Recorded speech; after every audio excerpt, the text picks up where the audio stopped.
alakalı böyle hayat işte ne gösterirse elbette bir şeyler için çabalardım. Ama evet büyük bir ihtimal sporla ilgili olurdu. Hayvanlarla alakalı olabilirdi. Veteriner falan belki. Yani Güzel olabilirmiş aslında.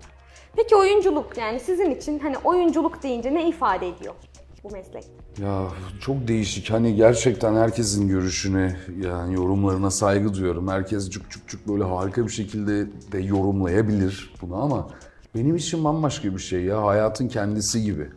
Yani oynadığımız tüm karakterler, işte hikayeler vesaire bambaşka yerlere sürüklüyor.